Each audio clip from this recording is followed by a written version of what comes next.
It's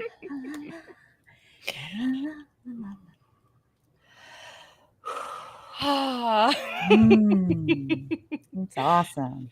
Welcome back, my friends, to another episode of Breaking the Barriers. In fact, our last episode of this particular season, we are diving into the shadow light dance, which is literally my bread and butter. And I've been having so many juicy conversations about it lately that I just can't wait to dive in here. So we are just, I know, so happy to have taken this journey this season and to have shared and talked about the things that we've had the opportunity to talk about. And I've heard from some of our listeners how impactful various episodes have been and what they've been thinking about thanks to the words that we've shared. So it's an honor to do that. And I'm glad that we get to share this in the world. So for our final time this season, if you would be so kind as to introduce yourself, Red.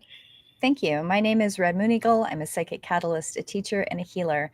And I feel very blessed that we've been able to do this, Safrianna. I, too, am very excited about the shadow light journey. It, too, seems to be also somewhat my bread and butter. I return there all the time.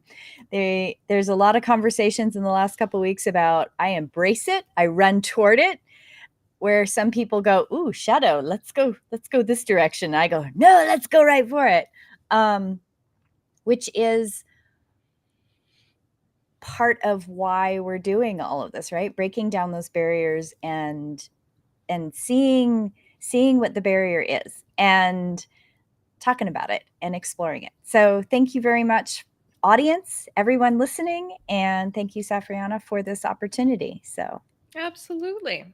And just in case you don't know me, I'm Safrianna Luna, the Queer Spirit Guide. I am a trauma therapist turned transformational mentor, CEO, speaker, and author.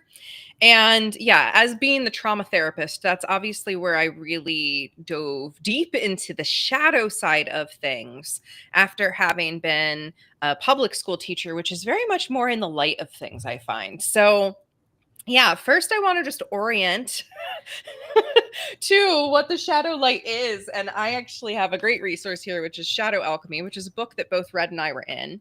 And I actually wrote a chart in here. I just want to read some of these things to kind of orient people to what I mean when I say shadow and light. So I first just want to share that this can be a harmonized dance, and the dance itself, when it's harmonized, literally looks like slipping and sliding around a figure-8 figure.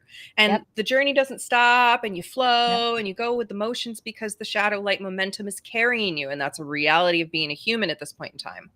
But many of us get stuck in one little, like I call them inner tubes, like one little part of the inner tube, and they're just like slipping and sliding back and forth in the really yucky, uncomfortable part of the shadow, or maybe they're like in that bright light of productivity constantly, and so they're really exhausted and they're ignoring their shadow. Like there's so many unaligned and disharmonized way to be in it.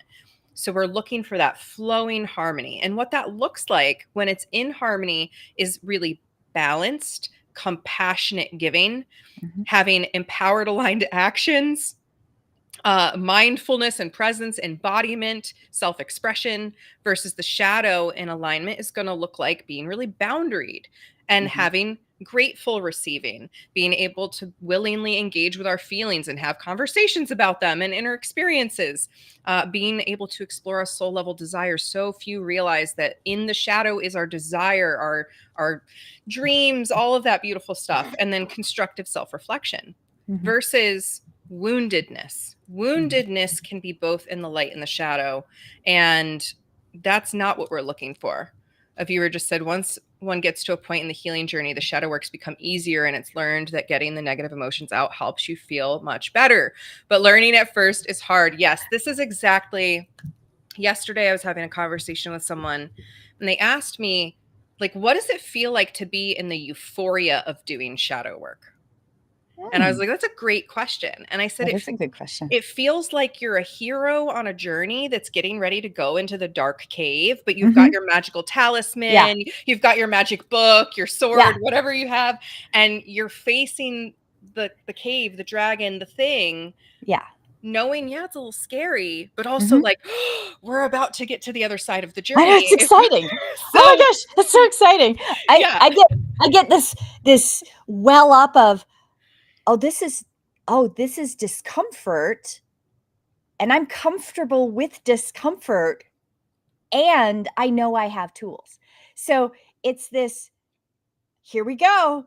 And it's almost like a slip and slide, but not like I never did what do they call those things? Theme parky things. I don't like Mhm. those things. There's too many people. Yeah. But I loved the slip and slide. When slip and slide came out, I remember going, "Oh man, this rocks."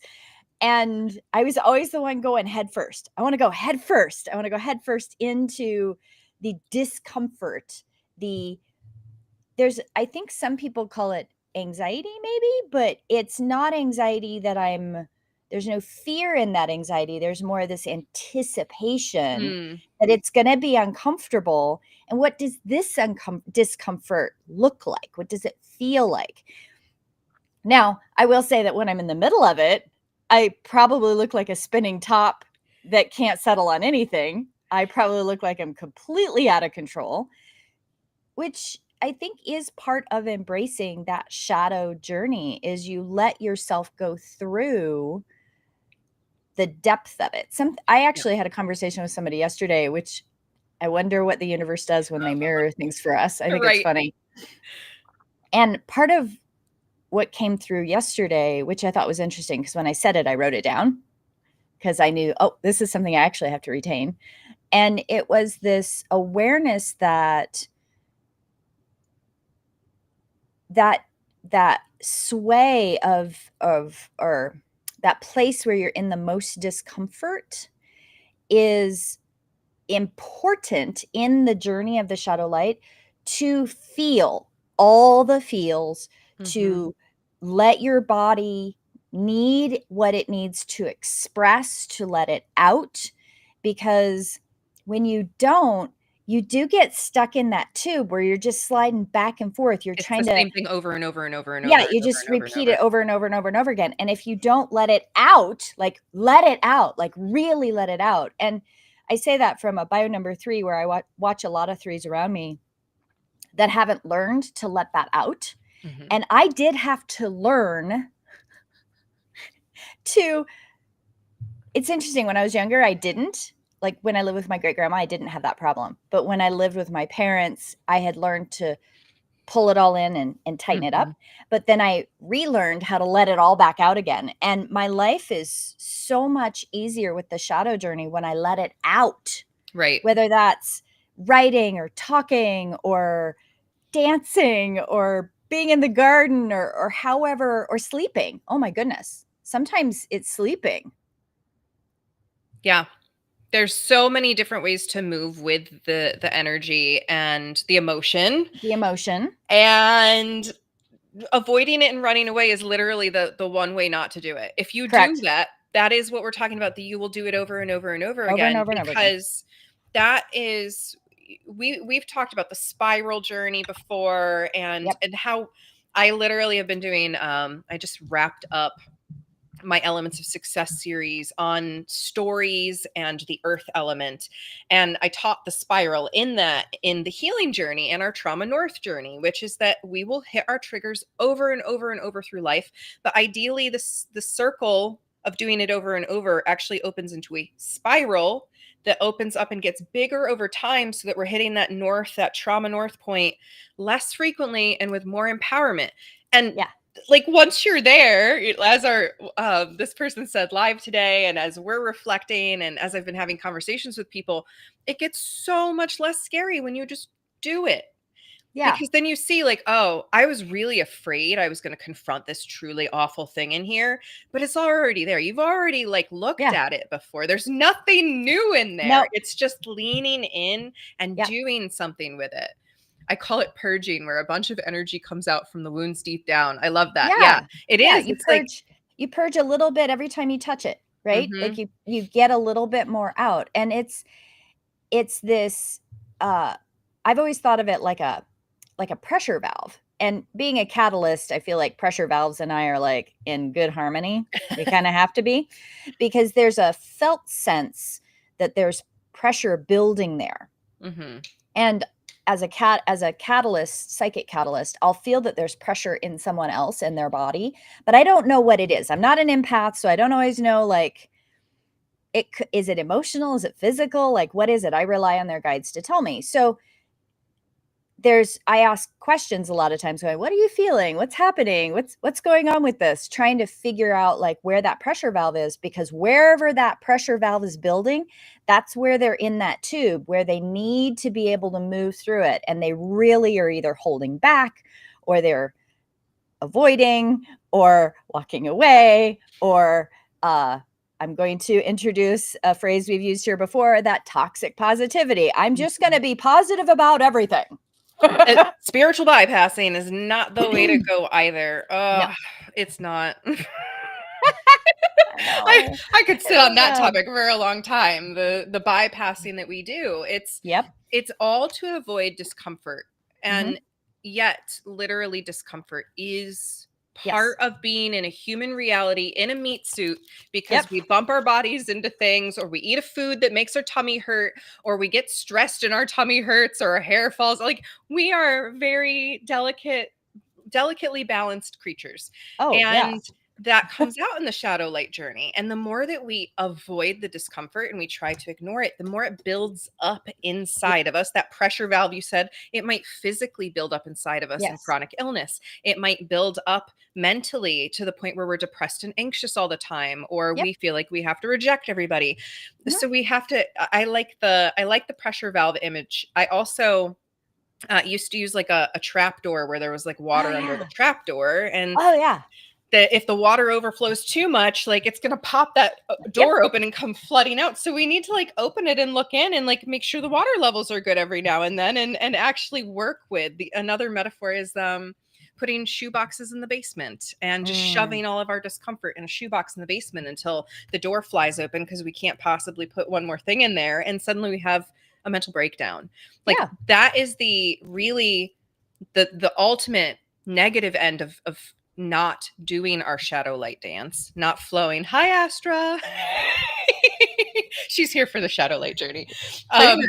when we avoid that, like, we create such chaos and lack of health in our lives. Yeah. And I know it is hard to do shadow work. It's Mhm. also equally hard to become balanced in our light work, Yes. because again, the doing energy can easily get into too much where we burn ourselves Oh. out. Oh, yeah. And spinning in our pity for too long can also be too much, right? Like, this is why it's a slip and slide, a figure Yeah. eight slip and slide. And I had a conversation with one of my guides recently, and they were like, all right, Safriana, you have figured out the shadow light journey. You've got the dance down. Now accept it, because that's the next step. We Mhm. can get really good at navigating. Okay, all right, we're in the light at 8 a.m. on a Monday morning, and by noon, we're in the shadow. Oh, it's 4 o'clock. We're back in the light again. Like, Yep. we can get used to the ups and downs. Yeah. Then it's accepting that that's part of life. Yeah. Yeah. The acceptance part, I think, is the hardest part for because I think you're probably one of the few people I've worked with over the years, Safriana, that you get that it is ongoing. It's Mhm. not No one and I done. right. It's not one and done. And I've struggled expressing this to people. I feel like I say it, but then It doesn't I must land. I must be speaking Swahili because that did No, not no one wants to admit it's not one and no, done. nobody wants to think that, oh, okay, I'll use a relationship, right? So I had a bad relationship and I met this new person. And then that ended up in a bad relationship. Or the next one was a bad one. Or you know, there was a young lady I knew, she was like a serial dater in some ways. Like she had a new guy every week, and every single one was better than the last, right? And finally, she had a 6 8 month a long relationship for her, and it was catastrophically awful. Talk about power and control wheel and all this Mm, other stuff. And she was devastated. She's like, I'm maybe I'm just not into men. Maybe I should become a lesbian. I mean, that was her knee jerk reaction.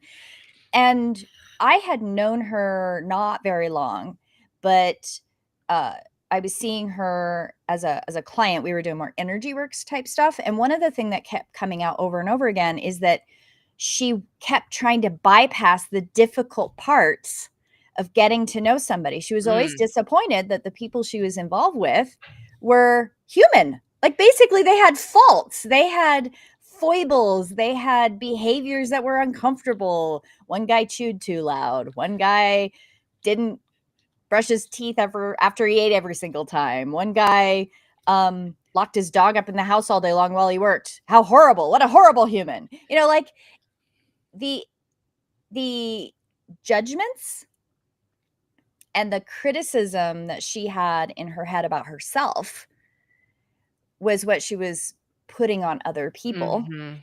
And anytime it was reflected back, she was like, well, we're done then. Yeah, I gotta go now. I Right. gotta get out of here. Right. And relationships, the world, the shadow and light journey is the shadow and light journey. We live in our own consciousness, our bodies, our interface, our spiritual being in the meat suit, in this interface.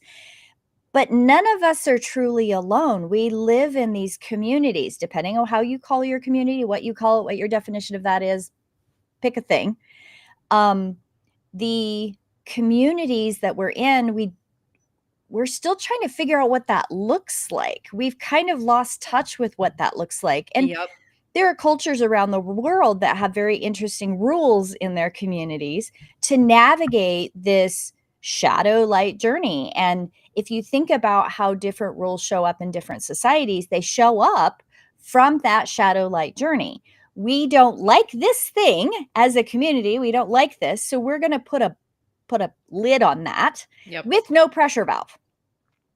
So when it blows up, it's catastrophic and somebody is outed, somebody dies, somebody is ostracized, shunned, pick a thing, right? Right. We're uncomfortable. We don't know what to do with it. We don't put a pressure valve on it. We put a lid on it. And when that trap door blows open, there's catastrophic outcomes. I'm just thinking, so I'm starting to ferment things at home. I'm starting to Mm-hmm. preserve things kind of the old school way, right? Yep. And I've been learning that when you put the lid on something you're fermenting, if you don't burp it or you don't let it have airflow for the whole time, that it will build up pressure and it would Yep. crack glass or blow something open. Yeah. And that's very much like the shadow Yes. essence of our avoidance, because Yep. again, then it's still doing its thing down there under the Mm-hmm. surface in the dark, but Yep. we're not letting that pressure off. We're not bringing it up and out. We're not transmuting it, literally dancing with it, Yeah. figuratively dancing with it. And then eventually it is going to blow. And that's the Right. thing that I just wish people were willing to accept Mm-hmm. that, again, not one and done. There is no such thing as never getting triggered again. There's no such Right. thing as never getting uncomfortable again. Right. There's no such thing as literally being like safe and secure and Mm-hmm. 100% okay for the rest of your Yep. life. Like that's just Nope. not how It's not being real. a human works. So Yeah. you signed up to be here. This is a part of the journey. Yep. And so many of us like cut ourselves off at the knees Mm-hmm. by not being willing to engage with both sides.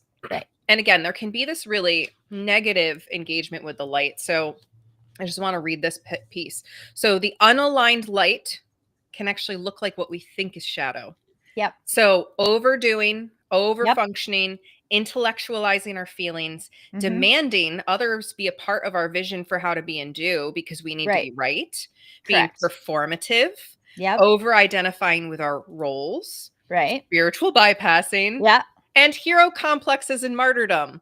Right. That's what the unaligned light looks like. That Mm-hmm. sure looks a lot like what we would call the shadow. Yet Yep. the aligned shadow again is that boundaries and construction and Mm-hmm. willingness and exploration and desire. And so to be able to reclaim this is huge. If we Mm-hmm. can't reclaim that flow, Yep. we're literally cutting ourselves off at the knees. We are eliminating the possibility of growth because Yes. we're going to stay stuck in that little loop over and over and over.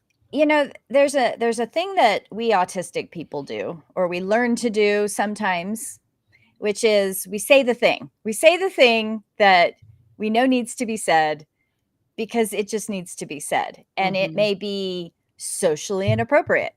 It might be uh what makes everybody in the room uncomfortable. And I think there's a value in that valve that we have as autistic people that I don't know how to navigate it in a correct way, because I don't think there really is a correct way. But those of us that have struggled with this, um, I don't know. I've been accused of a lot of different ways of the way it's been described, but there's this need sometimes to point out that there's a trip hazard in the room. Like I can see it. Mm-hmm. I'm Oh, I'm as a noticing, noticer, I definitely feel you. right? People are walking around it, but nobody's saying anything. And I find that I've been the person frequently saying the thing, and it is usually some kind of shadow, and it may not be one person's shadow, it may be several people's shadow, it might be a agreed upon shadow that nobody wants to look at, which has me baffled. I'm like, I don't understand. It's clearly getting in the way of everybody. Right. And this is where I go back to, we all have these amazing gifts. Now, autism is a neurological, physiological thing, but it has definitely affected how my gifts come out, right? Sure. So I notice, and then my autism goes, oh, you have to say the thing. And where someone else may notice, but they're not going to say it because there's something in the way, or they're aware of, oh, all these other things that maybe an autistic person wouldn't be aware of. Like I clearly am not aware of many things. You and I've talked about that. Like I miss stuff all the time. And I'm not ashamed of it though, right? Like I know that I'm missing stuff, but I also know that when that pressure builds up in me, that every people are tripping over the thing, they're running into the thing face first and then standing there wondering why they have a bloody nose. Like there, it's happening around me all the time. I'm going to say the thing. Mm-hmm. And that thing is usually that piece that's missing for people to be able to fully flow within that light shadow It's journey. like a thorn stuck in the side of the hose. Yeah, and it's just leaking. It's leaking out, and all the goodness is leaking out. And there's something about when people think, oh, I of course have a like a vision in my head. There is this person that I met a long time ago. They're a very well-known psychic. And I had an interaction with them, and I was just so eager. I was like, I'm new in town and I just want to meet everybody, and I want to share clients. I want to be able to like communicate across the aisle, I guess, like Right. let's network, let's do these things. And this person listened to me for a few minutes, and of course, I probably come across as like I'm 12 years old and I'm excited about a new cookie because that's how I am about things. And this person goes, well, you do know that it's unethical to put a shingle out if you don't know what you're doing. And I went, okay, I mean, I agree, but what are we talking about? Right? Like, and there was a whole discussion that then I walked away from that going, wow, that felt really icky. What was that? And I realized that it was that person's shadow, that Mhm. person's fear, that person's seeing their own something that I was reflecting to them, right? And it was it spun me for a while, right? Like I was in this, I want community and I want people to be with, and I'm always seeking community. It's an undercurrent, you know me. It's all I ever talk about is community, community, community. And there was this deep sadness that I went into, and that was my journey. That was my journey of like, oh, I got that rejection of community, that rejection of connection. Now what do I do with that? Mhm. And I had to do a lot of like, this is not the first time it's happened. It's okay. You're going to be okay. You're going to find your community. Maybe not today, maybe not tomorrow, maybe not for a while. And that was almost 17 years ago, but the memory is still vivid because it's a sore point for me in that shadow light journey. It's the trauma north. It And for is. the record, we all have multiple trauma norths. Yeah, We can't get always. away with just one, No, but no, no. We have many. We we have have many. many. We But have that's many. clearly a trauma north for you. It Like, is. so it brings up that tenderness, and it's an invitation every single time to go, Every time. where am I in the journey now? Where have I come from? What have I learned? Where am I going next? What do Yeah. I want to integrate from this? What do I want to let Yes. go? Right. And, I And can think not that, bypass it. and not Not bypass bypass it. it. Oh, Not I'm better than that person is. Look at me. I'm this. Oh, I've seen it go sideways with people, but it's that, oh, look at how good I am, and that person just isn't, all that stuff. And I'm like, oh no, humble pie. Me eat lots of humble pie. What could I have done differently? What could I have said differently? How could I have been less triggery? And also, how do I feel about it? And it's okay to feel that sadness and that disappointment and that feeling of longing, I think is the word I'm looking for, mm, that longing for that community, because mhm. that's what I thought I was doing. Yeah. This is, I'm just recalling some other conversations I've had recently about this journey, and a conversation that came up was the theme of self-awareness. Mhm. And I loved this conversation because it highlighted for me that many people perceive that they are very self-aware because they are very self-aware of what is happening inside themselves. They're Right. very aware that they're triggered, they're very aware that they're feeling shame, fear, disappointment, anger, whatever. And so they'll feel this sense of like, wow, I'm really aware of my shadows. Good job, me.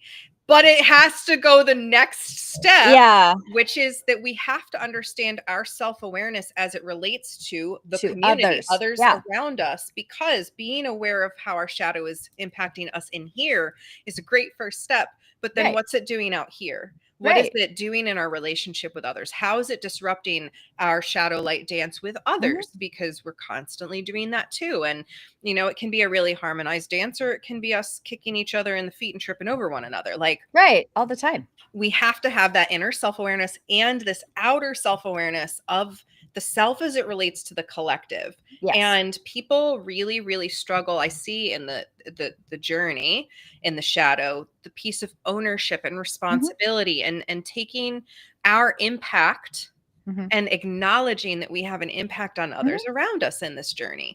So, it's one thing to get triggered, and like, it would have been a very different story if you'd hit that trauma north and with this psychic, and they said something to you, and then you went off on them, and you were like, how Right, could you say that? But I'm wonderful, and like gotten all up in your ego. right, Those moments are right. where we need to step away and recollect ourselves and actually see what's in the shadow, because usually our first response is not really what's actually there. Nope. It is that trigger, it is that trauma north of like, oh, I've hit this really sore Mhm, shadow point and I really want to run away from it. mhm, And so maybe you step away, not run away, but you mhm, step away from the moment to go actually feel what's happening mhm. in you, Yep. and have the self-awareness inside so that you can then bring it outside and go, okay, well, now what do I do with it out here? What do I need to Right, communicate with someone else? What do I need to ask for or articulate or whatever? Share, apologize for. right, Um, right. all kinds of things that we have to bring out of us Mhm, into what we now perceive as the light, mhm. unless you're a bio number 4, and then you probably perceive this out here as the shadow. Right, I see right, y'all. right. Um, Well, and the other part of that story is that I have referred people to this person over and over and over. And there are a few of my close friends that know what happened in that conversation and how it spun me out for a while. I was really like confused and not understanding and doing that lived shadow light journey, right? mhm, And I've had people say, "Well, why do you refer people to this person?" I'm like, "Because I know I'm not a good fit. Like, I know I'm not a good fit. My intuition tells me that. Their guides tell me that. They're not quite ready for that catalyst yet, Red. Just." And I don't let my fear or worry about not having clients or whatever that ego is that gets in the way. I go, "Wait a minute, that's not real. That's a figment of what people think is real." And mhm. I put the client's need, they've come to me and it isn't a good fit. There's a couple people in the area I do refer people to because I know it's not a good fit for me. Right. I let go of whatever that thing happened, it's still vivid. But the thing that was the trigger for me wasn't that they weren't good at what they do, right? It Mm-hmm. was that that person and I didn't have a good connection, and my desires and my hopes were not fulfilled. But that doesn't mean that person isn't good at what they do, right? Right. I can be accepting of the multifaceted, multi-dimensional, quantumly connected entity that sat across from me at the table and still have had my own experience. And Mm-hmm. I think this is where, when our ego gets in the way, like you said, I could have gotten like, well, who the hell are you? And like, I could have gotten all defensive. I could have shut down and went, well, I'm just never going to refer anybody to this person. And how could they treat me this way? And we do these things all the time. Yeah. And it's not fair to them. It's not fair to our communities. And it's not fair to yourself in your own journey. And you may not be able to get there yet, right? Yeah. Like, I've been triggered by things where I'm like, okay, I'm going to put this person over here in this little bucket, and I know I have to deal with that bucket. I But maybe can't now right is now. not the time. Yeah, Yeah, I exactly. can't right now. My lake is empty, or I've got this whole pile of things that really kind of have to come first. Or my guides. Sometimes my guides are like, "Hey, Red, it's okay. Let it go for now. You can actually not touch that, and it's okay. You don't have to keep poking at it. Like, Yeah. we'll let you know," because they do. They like pull the bucket out and they like put it right in front of me and go, "Guess what's for dinner?" Another comment here says the blame energy is really high, is still really high in the collective. It's Yeah. challenging for us to learn how to stop pointing the finger and blaming others. Absolutely. I mean, as somebody who lives in the United States right now and is living and breathing the situation that we're in mid 2025 here as we're recording, Hmm. yes, the blame energy is really, really high. And that's why so much of what I try to do in the world is to stop the blame Mhm. energy from individual to individual and Right. instead look at this overall trend that we have of ignoring the shadow, such Mhm. as the shadow of violence, the shadow Yes. of abuse, the Mhm. shadow of human trafficking, the shadow of genocide, the shadow of all of these things that are literally happening around us, Mhm. that if we don't look at how perpetuating those patterns on a collective level impacts the individual, Mhm. how we still have not even gotten close to overcoming sexual abuse, No. how we and assault, how we have not even touched on domestic violence. I mean, Nope. we have felons in office and like people with convictions of violent crimes that are running the show Mhm. collectively all around the world. It's not just here, all Nope. around the world. And so when the macro is continuing to act out these patterns, Mhm. of course, the micro, the individual, is going to continue to do it too. And that's why when we point fingers at the individuals, we also really need to be going, well, what was the core trauma?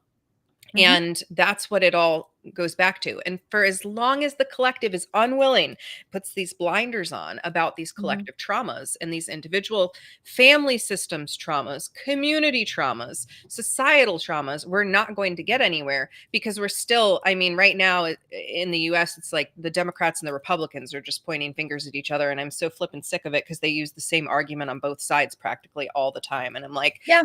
you're just dehumanizing each other over and over and over and over instead of Mhm. going, well, what is the trauma here? The trauma is ultimately that we are so disconnected from ourselves. We're Yep. so disconnected from each other because we've learned to cut ourselves off the knees and pretend that that whole shadow half doesn't exist. And we need Mhm. to be in the light, and we need to Mhm. be in constant productive summer, and we need to Yep. be doing all the time, and we need to be making money for the shareholders. Like that's the story that's been ingrained. So of Right. course, we're all running around hurting each other Mhm. when that's still the pervasive collective myth that Mhm. everybody believes is truth, is gospel. Mhm. So the blame energy doesn't get us anywhere. And that's where I'm Nope. also like that self-awareness piece is great if you're really actually then bringing the self-awareness out, Yes. because a lot of times we again will think we're self-aware, but we're really finger pointing when we come outside.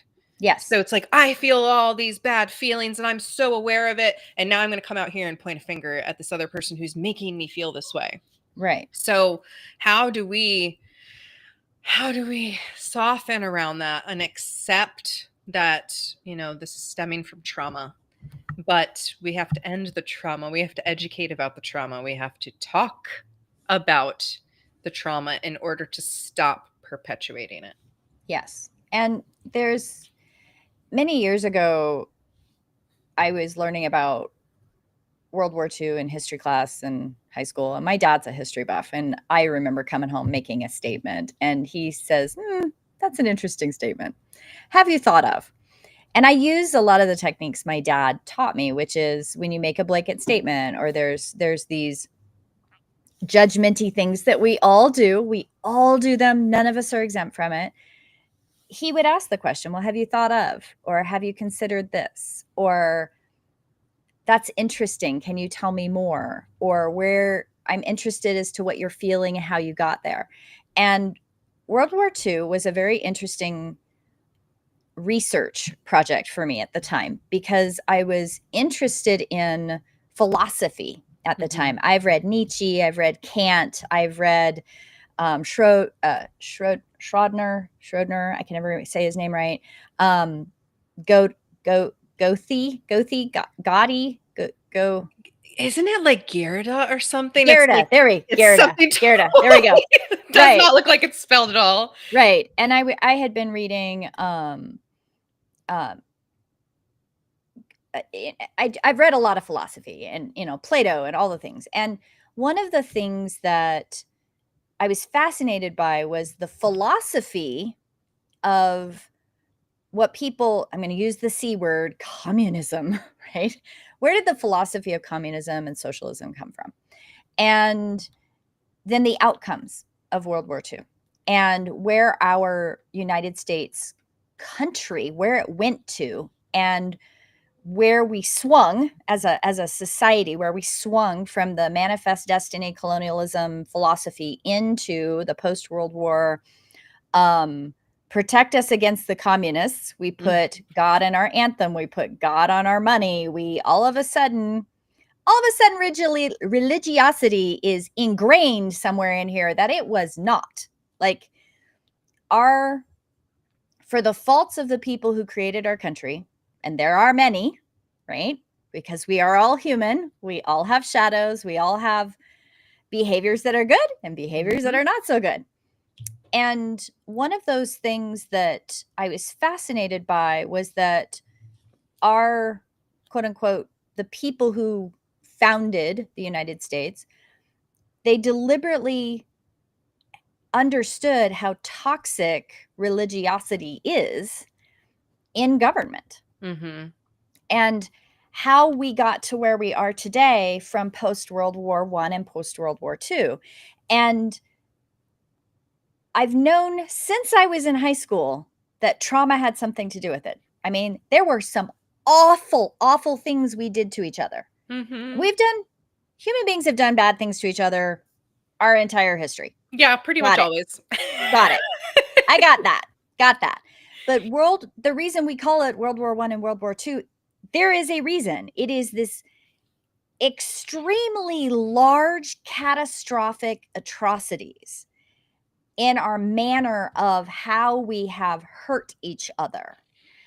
And that wounding has never been dealt with. And you look at what came out of in the United States, the 60s, the pushback against the Vietnam War and the race wars in the United States.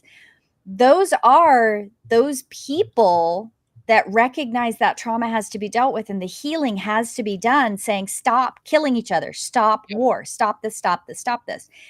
And we listened, sorta, maybe, like, yeah. right? There was a little bit of hearing and a little bit of listening, but there have been things that have changed, right? We've changed things, but we have not healed as a whole. We have not taken what things we have learned and as a whole, as a culture, embraced the learning of that, right? I'm going to school to get my master's for social work. You're a licensed clinical counselor. Both of us have gone into education. I taught high risk youth for 17 years. That was like my thing. I only made it through middle school 7 years. Well, I don't Teaching think middle I school could. was hard. I don't think I could have managed a full year. I did a little bit of middle school, and that's hard. I'm gonna give you all the kudos you deserve on that one. Um, so when you teach, I think there's something that in the shadow light journey as a collective, when you teach, you are right. There's something about there's a little bit of toxic positivity in the education system. Mhm. And I railed against that. I used diversified learning styles because I was like, no, some of this shit's hard, right? And you're you're forced to be real with kids who have high risk kids who've been through a lot of trauma. You're forced Yep. as a teacher to be real. That's probably one of the reasons I loved it so much. Like the fake stuff doesn't last very long with those kids. They're like, you're an idiot, Yeah, so human. get rid of this fluffy stuff. Right. And the culture in our consciousness, our bigger culture, we are still seeing the effects of World War I and World War II in the rehashing and the that true north as a culture, as a world culture. There is rehashing of that trauma over and over and over again. Over and And over. I have wondered, theoretically, it's just a passing thought occasionally, that the dark time that we're in, this turning, this thing that I know has been coming my whole life, and the work that those of us that are doing this heavy, like the pressure to get it out, Mhm. our podcast being one of those things, is this exploration of what that looks like in communities. What does that look like from the individual, the micro, the person, okay, not bypassing, following that flow, following what that looks like to be self-aware of self and with others, right? How does that trickle out in a bigger picture? I don't have answers to these questions. These are just notices of patterns that I recognize from being a history buff, and the noticing of where philosophy came to and how that manifested in that communism, socialism, Marxism, pick a thing, like that came from Mhm. somewhere. That came from noticing things and noticing, and yet forcing an outcome rather than, you can't force toxic positivity. It doesn't work. Eventually, it's a rubber band that snaps back and breaks your nose. Like it just does. Yeah. And these larger philosophies that have done that, that's exactly what happened. You ended up with this huge blow up as a world of people. Yeah. I want to come to the comments really quick. I love that we sometimes get someone here live when we're recording Yes. and they make comments and it's great. I love it. So there's a saying, one can only meet you to the extent that they have met themselves. AK, if they Mm-hmm. haven't learned how to forgive their own mistake, they can't forgive yours. I found that this phrase helps others understand and have a bit more sympathy and compassion for others who are clearly struggling. Yeah, I love that Yeah. because it's so true. I've been talking with people about projection a lot lately Mm-hmm. and how, like, if we really have a belief that we're holding in ourselves, we'll project that belief out on Yeah. everybody else. And that's really, really, really hard. And I love the distinction of belief versus knowing, because it Yeah. is, when we know something, like, it's inherent, it's integrated, it's deep. When we believe something, there's a chance it's not true. So if we Right. have a negative belief, we might want to question that and get Right. curious about it. And then this other comment, when we worship the leaders, we will limit ourselves even more to the fear based tricks. The rulers Ah. needed to be the people we didn't worship, but some still do. And, I thought it was interesting you brought up World War II, because I'm not a history buff. I am the exact opposite of you. I'm not a history fan. I like some really ancient world history, but Earth Mm-hmm. history just is not my thing. Just not Right. interested in Earth. Sorry. Uh, But as a middle school teacher, one of the things I taught was the Holocaust, and we did Holocaust literature. We did the Yep. Diary of Anne Frank, and we Yep. did all kinds of things. And so we were confronting the shadow of mankind in Mhm. very like in your face ways. And when I look at the collective today, our greatest shadow that I wish all of us, and this is an unaligned shadow. It's not a dream, it's not a goal, it's not the what I call the sensual underbelly of the light, the shadow. Mhm. It's the ugly Mhm. needs to be eradicated shadow, which Mhm. is the idea that any human being deserves to die for any Right. reason. Nope. And that's Period. where I period, end of story. Like, I cannot stand what's happening in the world right now when people will speak out against the violence happening in Gaza and the genocide that's happening there, and people are like, "Oh, well, you're being anti-Semitic." No, how about we consider that there are people who don't want other human beings to die? Right. Period. Period. Period. There should be no argument past that point.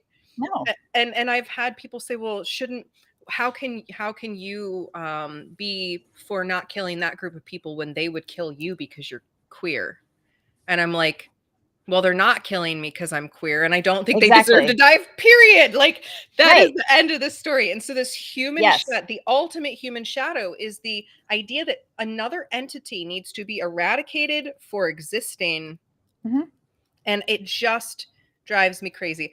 Comment: I saw a statue made by a Holocaust survivor in Germany. I was 16 and didn't understand energy or anything back then. That thing was powerful. The energy coming off of it that a survivor made. Yeah, like it's we have to confront these shadows. Hurting each other is not an aligned shadow. There is no Hurt people hurt people. Period.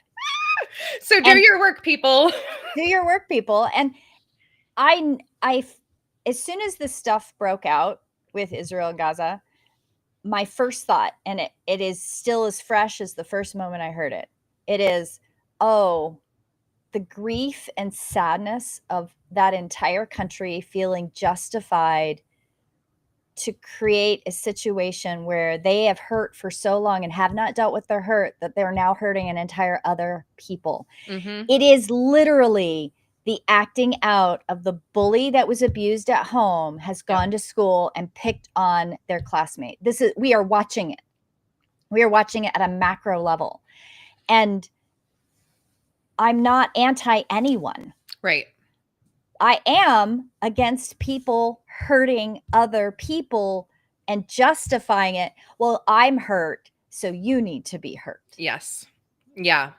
And that's, the other half of this comment that just came through was it was a powerful art piece to energetically inform people that and it was like surviving what he did. That's why, Mm, I don't believe in trauma dumping. I don't believe, mm-mm. because that's another ugly shadow that we need to confront, is like just coming at people with our stuff. Or Sometimes we need trauma bonding. trauma Trauma bond. bonding. Sometimes Yeah. part of the shadow journey is calling out the Yeah. hurt or calling out the Mhm. impact or pointing something out, Mhm. and that can be an important part. But like dumping our shit on someone, not okay. Right. However, creating art, transmuting things to share with others who want to see or Yes. hear or learn or read or whatever, Yes. that is a way that we can be really empowered to work through the shadow stuff. Mhm. And we have creators that survive atrocities and go on to share about it. Mhm. And that's part of the work that I do in the world, is sharing the atrocities through my writing and talking about the atrocities through my speaking. Like, if more and more of us can create based on the shadow, alchemize it into something Yes. that comes out into the light Transmute. and can be looked Alchemy. at, Yes. that's Shadow the way through. alchemy. Hello. Yes, shadow It alchemy, but it's a choice. This is the thing, guys, that the alchemy of that creation, that artistic expression, that sculpture, that poetry, that writing, that whatever it is that you're transmuting, that gives the other person a choice, an option to engage or not. It allows them to have that freedom of choice that we all have to alchemize their own, to recognize, oh, isn't this a beautiful thing? Mhm. Oh, and it elicits all of this stuff in me that gives them the doorway of opportunity to go, maybe I can let some of the shoe boxes out of my basement, right? Yep. Like that's why we have art. That's why art is so important. That's why expression and stand-up comedy and movies and sculpture and Oh all my the gosh. artistic things that we have in the world, because we are, as human beings in this meat suit experience, no matter who we are, if we've never had a bad thing happen, we Right. all have a shadow light journey. We do. There's No no one is avoiding it. exempt. There is no one exempt for this. I've not met a meat. So there's few truths in the world I like to tell people, few of them, but the few that I know are truths with a capital T that never change. You're a spiritual entity, quantumly connected, multidimensional, and you're living in a meat suit. Haven't met anybody yet who's not living in a meat suit. Moving on from there. We've all had trauma. We've all had trauma. It doesn't matter. There's no quantifier of how big the trauma is or how little the trauma is. It just is trauma. And we all have a shadow light journey. Yep. And we are not meant to do this alone. We are Yep. supposed to do this with each other. And the fifth one that I talk about all the time, because we do not know how to do this, we are all figuring it out. I'm not an expert. You're not an expert. We're still figuring it out, and we make mistakes. Mm-hmm. And I'm going to be the first one standing out on the street going, I fucked it up. I don't know how to fix it, Yeah. but I Yeah. fucked it up. That's the ownership piece of the shadow light dance is huge, because the second you choose to take ownership for your journey, not Yep. anybody else's journey, but No, your journey, your journey.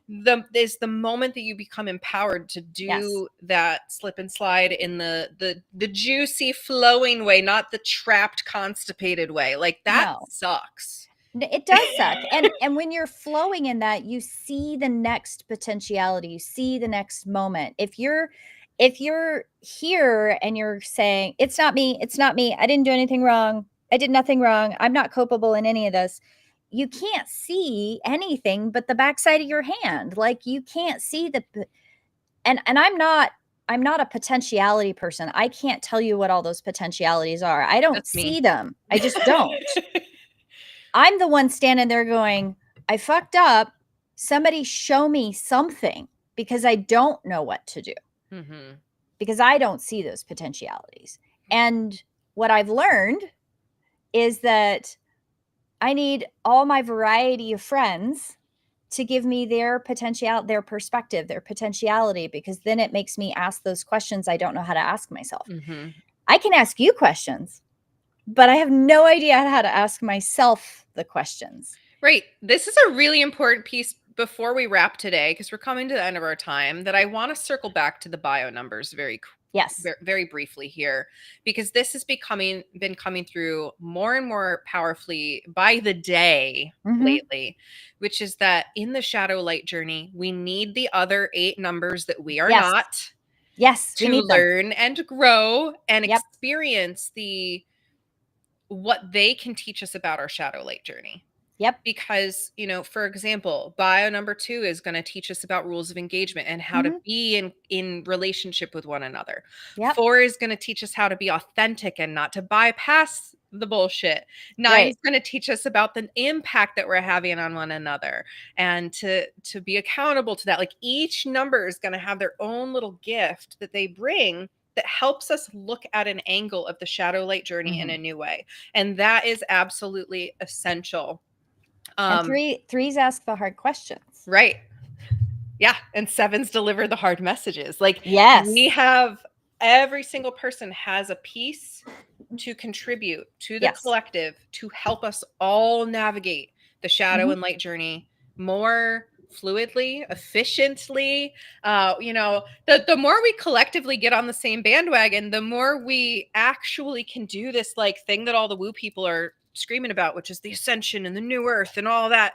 That's not what you think it's going to be. But the more that we collectively get our shit together, the sooner we're actually going to get there. So if you're bypassing your stuff, you're not a part of the ascension mission. If you're not acknowledging the shadow in others and that it needs to be worked on collectively, you're not going to create a new earth. Like, we cannot bypass this reality of this dance. I love this comment. I tell people, this is earth. If you come here, you experience some form of trauma. Period. Yep. You are in the shadow light dance. That is the end of the story. There's not a single one of us that is outside of it. No. Absolutely not. And that physiological activation that you're born with, that number, that place in your body that gives you this undercurrent, no matter whether your parents have told you you have to behave this way, this way, this way, this way, the relationships that you've had that you're trying to meld with, that you fall into, you chameleon with, or your mirror back, depending on what number you are. Um, your your baseline bio number informs so much of how you're dealing with that trauma. Mm-hmm. And you need the other numbers either to learn to embody them or get them in your life to help you get all those other perspectives, or you're only going to spin in your numbers shadow. Yep. You will only Absolutely. spin there. Yeah. And we And could. it takes a lot. It takes a lot to take that shadow and go, I seek out the other numbers perspective. I seek it out and I integrate, I masticate, I chew on it. And it's interesting that some numbers, when they're trapped, when some people are trapped in their tube, right? Mm-hmm. There's this rejection that any other perception could possibly be impactful in a good way. I think all numbers do it in some Yeah. way, right? And it's interesting when you break out of that and you realize, oh, this spiral, the circle 8 spiral that we're flowing in and going through from the morning to the evening, even in our sleep. Like I had a huge shadow journey sleep thing the other night that was like, whoa, that was epic. um, you realize that all of these other numbers create a spiral itself that goes up and down, very much like your true north that we experience when we start opening up, and it happens in a community context as well. Mm-hmm. um, Shadow light journey, it's a thing, and it's complex. It's not a straightforward, it's not a beginning and an end. I'm going to deal with my trauma and I'm going to go over here and it's going to be done. If you have that perception of the shadow light journey, I would encourage you to maybe think of it differently. Yes. Oh my gosh. There's so much here. And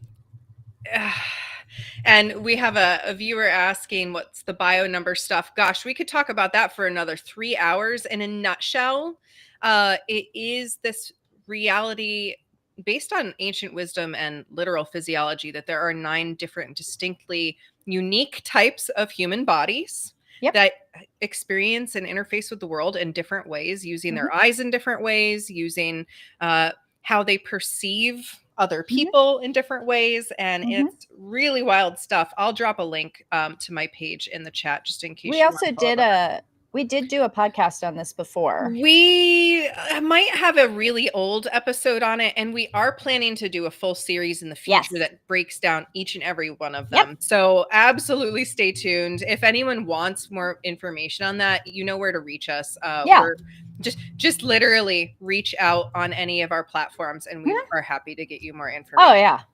I'll post 100%. this. I'll just pop that in the chat. So there we go. So the ultimate thing I want everyone to take away from today is that this is not a one and done. Nope. Everybody's in the shadow light journey. There's no one right way to do it. We Nope. all have our own shadows, and we can learn from 8 different other kinds of people about our shadow. Oh yeah. Awareness inside is great. We have to bring Mhm. it outside. Yep. And we're in this together, and we Mhm. need to stop being flippin' violent to each other. That if we could No stop doing excuse. that, like we'd be doing much better. Just like no violence towards each other. That'd No, be a no great violence. first start in this Yep. journey. So Wonderful. thank you all for joining us for Thank season you. 1 of Breaking the Barriers. Red and I have all kinds of content on YouTube from our prior series that was Mhm. called the Inner Tapestry series. So if you want to go back and listen to or watch any of those old episodes, you can as well. But we'll see what the next part of the journey brings. For now, we're wrapping this shadow This light one up. dance up with a beautiful little bow. And Yes. thank you, Red, for joining me for Breaking the Thank you. Barriers and And having thank you these to all of our conversations. listeners. This is amazing. I love it. Absolutely. All right. Well, until next time, our friends, we love you. We see you. We believe in you, and we're cheering you on. We're going to keep doing what we're here to do so we can stop bypassing the bullshit. Yes. Stop bypassing. Let's break the barriers down.